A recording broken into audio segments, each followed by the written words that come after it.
यवतमाळ 15 मार्चची ती सकाळ. वाघापूर शेतशिवारातल्या गॅस गोदामाजवळ नेहमीप्रमाणे शांतता होती. पक्ष्यांचे आवाज, हलकासा वारा, सगळं काही सामान्य वाटत होतं. पण काही गावकऱ्यांची नजर अचानक एका ठिकाणी खिळली आणि पुढच्या काही क्षणातच त्या शांततेचं भयान वास्तवात रूपांतर झालं. मातीवर पडलेला एक युवक, अंगभर रक्त, हालचाल नाही, चेहरा विद्रूप आणि वातावरणात एक विचित्र, अस्वस्थ करणारी शांतता. जवळ गेल्यावर चित्र अजूनच भयंकर होतं. शरीरावर खोल चाकूचे वार, दगडाने ठेचलेले अवयव आणि डोळ्यात टाकलेलं तिखट, जणू कुणीतरी केवळ मारलं नव्हतं तर राग, सूड आणि भीतीचा सगळा उद्रेक त्या शरीरावर काढला होता. घटनेची माहिती मिळताच पोलीस घटनास्थळी दाखल झाले. परिसर सील करण्यात आला. प्रत्येक छोट्या पुराव्याचा बारकाईने अभ्यास केला जाऊ लागला. पण सगळ्यात मोठं कोडं होतं, हा युवक कोण आणि त्याच्या विरुद्ध एवढा संताप कोणाला असू शकतो. काही तासांच्या तपासानंतर त्याची ओळख पटली आणि आतिश सुभाषराव देशमुख असं त्याचं नाव समोर आलं. एक सामान्य युवक, पण त्याच्या आयुष्यात असं काय घडलं होतं की त्याचा शेवट इतका भीषण व्हावा? कोणाला त्याच्याविषयी इतका संताप असेल? काय आहे हा सगळा प्रकार? आतिशचा शेवट कोणी केला? सगळं जाणून घेऊयात या व्हिडिओच्या माध्यमातून. नमस्कार, मी अनुजा आणि तुम्ही पाहताय कार्यारंभ. या घटनेनंतर आतिशयाचे काका पंजाबराव देशमुख यांच्या तक्रारीवरून तपासाचे चक्र जास्त वेगाने फिरू लागले. मोबाईल कॉल डिटेल्स काढल्या गेल्या. शेवटचा संपर्क कोणाशी झाला होता हे शोधलं जाऊ लागलं. प्रत्येक कॉल, प्रत्येक लोकेशन तपासली जाऊ लागली. आणि मग एक धागा सापडला. तो होता एक नंबर, जो वारंवार समोर येत होता. हा नंबर होता रुपाली खोडे हिचा. तपास पुढे गेला आणि संशयाची सुई हळूहळू तिच्याकडे आणि तिचा पती अंकुश खोडे यांच्याकडे वळू लागली.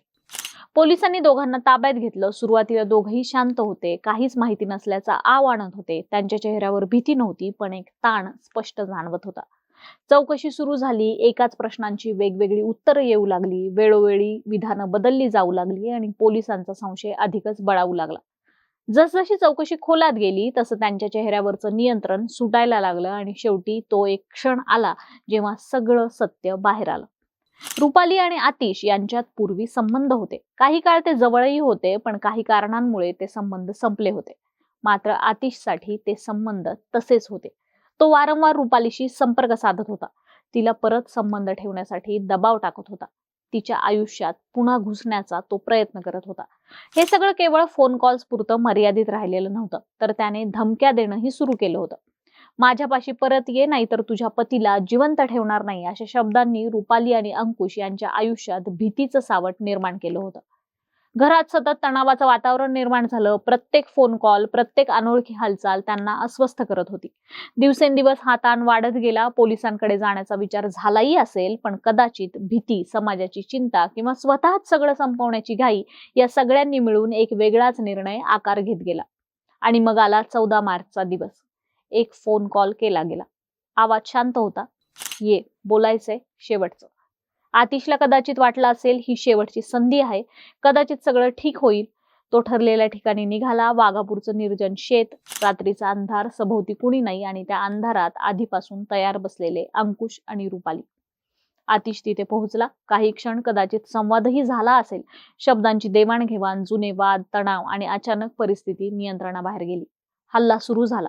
चाकूचे एकामागून एक वार. आतिशने स्वतःला वाचवण्याचा प्रयत्न केला असेल, पण हल्ला थांबतच नव्हता. तो जमिनीवर कोसळला, पण इथेही क्रौर्य थांबलं नाही. दगड उचलून पुन्हा पुन्हा त्याच्यावर प्रहार करण्यात आले. राग, भीती आणि कदाचित साचलेला संताप, सगळं काही त्या क्षणी बाहेर पडत होतं. जेव्हा सगळं संपलं तेव्हा तिथे फक्त शांतता उरली होती.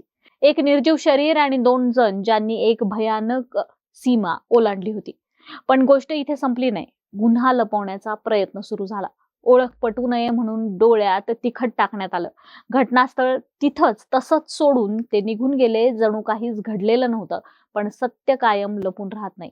15 मार्चला मृतदेह सापडला आणि फक्त 24 तासात पोलिसांनी या गुन्ह्याचा उलगडा केला. अंकुश आणि रुपाली दोघांनाही अटक करण्यात आली. त्यांच्यावर भारतीय न्याय संहिता कलम 103(1) अंतर्गत खुनाचा गुन्हा दाखल करण्यात आलाय. त्यांच्या कबुली जबाबाने संपूर्ण कथानक समोर आलंय.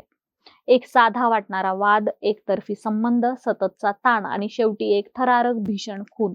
ही कथा फक्त एका गुन्ह्याची नाहीये, तर ही आहे त्या क्षणाची जेव्हा माणूस आपल्या भावनांवर नियंत्रण ठेवत नाही, ते नियंत्रण तो गमावून बसतो आणि एक निर्णय घेतो ज्यामुळे आयुष्य कायमचं बदलून जातं. व्हिडिओला लाईक करा, शेअर करा आणि कार्यारंभवर नवे असाल तर सबस्क्राईब करायला विसरू नका.